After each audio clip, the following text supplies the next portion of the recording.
pagi hari ini. Yuk, sebelum kita memulai aktivitas pagi hari ini, kita awali, kita sembah, kita puji nama Tuhan, dan kita juga akan mendengarkan sharing firman. Terima kasih Tuhan untuk pagi hari ini Tuhan. Biar Engkau menjadi Tuhan yang menjadi penolong, yang setia bagi setiap hidup anak-anak-Mu Tuhan.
Selamat pagi, shalom anak-anak. Bagaimana kabar kalian hari ini? Tentunya luar biasa ya.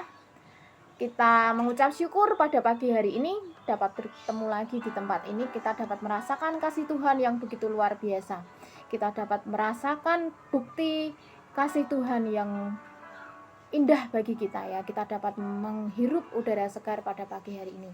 Kita akan merenungkan firman Tuhan pada ayat hafalan yang masih pada Yesaya 43 ayat 4 ya.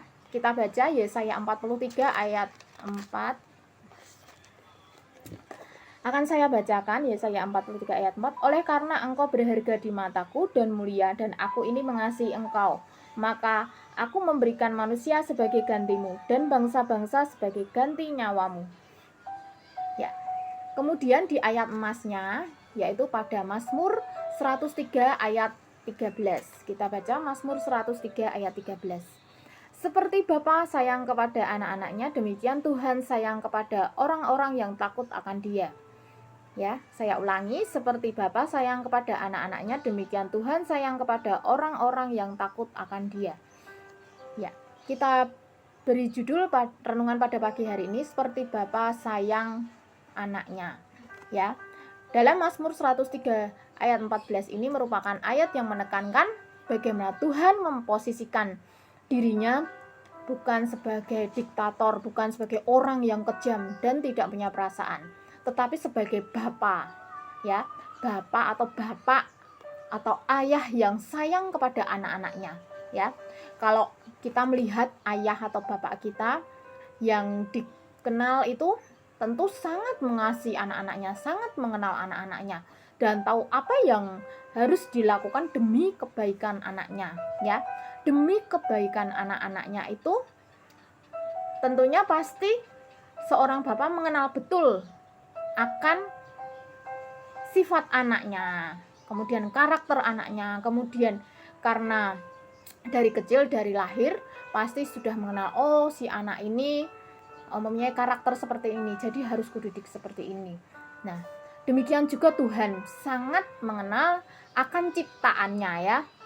Tanpa Tuhan, apa yang harus bisa kita perbuat, ya?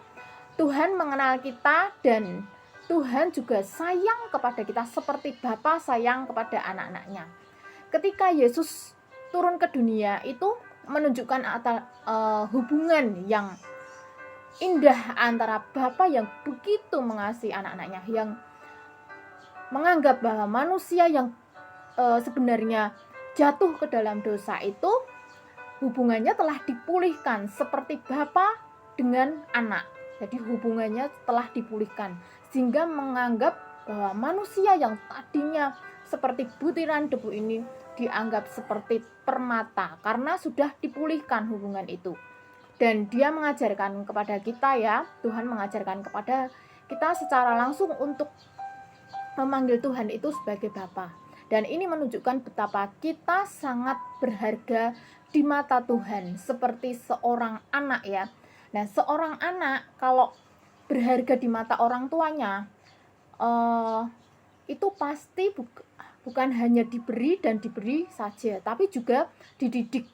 Kemudian dihajar, mungkin kalau kalian berbuat nakal pasti akan dihajar. Nah, ini bukan menghajar karena membenci, tapi karena mengasihi. Ya, seperti Tuhan juga kalau kita sedang mau naik ke tingkat level tinggi pasti ada ujiannya, pasti ada tempaannya. Nah, kalau kita mau jadi permata, ya, proses dari permata menjadi perhiasan itu harus ditempa dulu, diproses terlebih dahulu. Kalau diproses itu enak enggak enak. Kalau diproses itu sakit enggak? Pasti sakit. Nah, kalau kita mau jadi permata yang menjadi perhiasan yang indah, pasti kita mau diproses terlebih dahulu, ditempa, dikikir, kemudian mungkin sakit, tapi itu akan menjadi perhiasan yang sangat indah. Seperti halnya kita anak-anak Tuhan mau diproses lebih lanjut, kita mau diuji, kita mau ditempa selama kita hidup di dunia ini. Nah, karena apa? Karena bukan Tuhan membenci kita, tapi Tuhan sangat mengasihi kita. Tuhan sangat sayang kepada kita.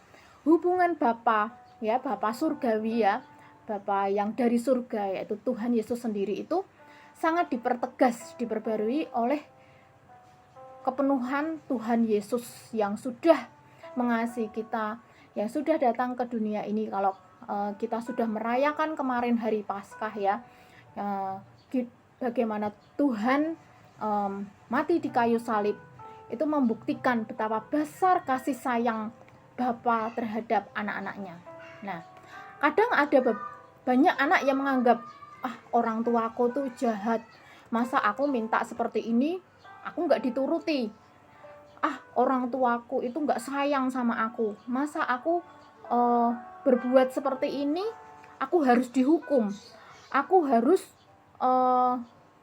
tidak dikasih uang saku atau bagaimana, dan sebagainya. Kita menganggap orang tua kita itu merasa tidak mengasihi kita, tapi sebenarnya itu tidak. Itu merupakan didikan orang tua kita terhadap anak-anaknya. Karena apa? Karena kita sebagai anak Tuhan itu kita sangat sayang.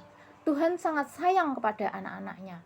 Nah, demikian juga Tuhan, karena Tuhan sayang kepada anak-anaknya, maka orang tua itu ada kalanya memberi penghargaan, ada kalanya juga memberi hukuman. Nah, hukuman ini bukan karena kita dijerumuskan, tapi kita akan dapat melewati proses itu, sehingga apabila kita dididik dengan cara seperti itu, maka kita harus bisa menerima hukuman itu. Maka kita harus bisa menerima dengan baik. Oh, ternyata orang tuaku menghukum seperti ini, ada segi yang baik. Ternyata orang tuaku sangat menyayangi aku. Kalau orang tuaku tidak sayang, pasti orang tuaku tidak akan menghukum aku seperti ini. Sehingga kita dapat tahu, kita dapat introspeksi diri. Nah, kita ambil kesimpulannya pada renungan pagi hari ini, yaitu kasih sayang Tuhan, kasih sayang Bapa itu kita percayakan ke dalam tangannya, karena kita sangat berharga di mata Tuhan. Dia yang paling tahu apa yang kita perlukan. Dia yang benar-benar sungguh mengasihi kita. Terima kasih. Amin. Terima kasih, Tuhan Yesus memberkati. Mari kita berdoa. Bapa di dalam surga, kami mengucap syukur atas segala sesuatu yang telah Engkau berikan kepada kami, atas proses hidup atau ujian hidup yang telah Engkau berikan kepada kami ya Tuhan, sehingga kami dapat melewati proses-proses itu ya Tuhan, supaya kami ya Tuhan menjadi anak-anak terang-Mu ya Tuhan, karena kami tahu ya Tuhan, kami sangat berharga di mata-Mu. Terima kasih Tuhan Yesus, terima kasih. Di dalam nama Yesus kami berdoa dan mengucap syukur. Dan kami juga berdoa ya Tuhan buat pembelajaran hari ini untuk kelas 12 yang akan melaksanakan ujian kompetensi keahlian yang akan datang. Kiranya Engkau juga turut campur tangan di dalamnya untuk anak kelas 10 dan 11 yang masih dalam proses belajar ya Tuhan. Kiranya Engkau juga menyertai ya Tuhan, supaya apa yang menjadi tugas dan tanggung jawab kami ya Tuhan dapat kami laksanakan dengan sungguh-sungguh. Di dalam nama Yesus kami berdoa, amin.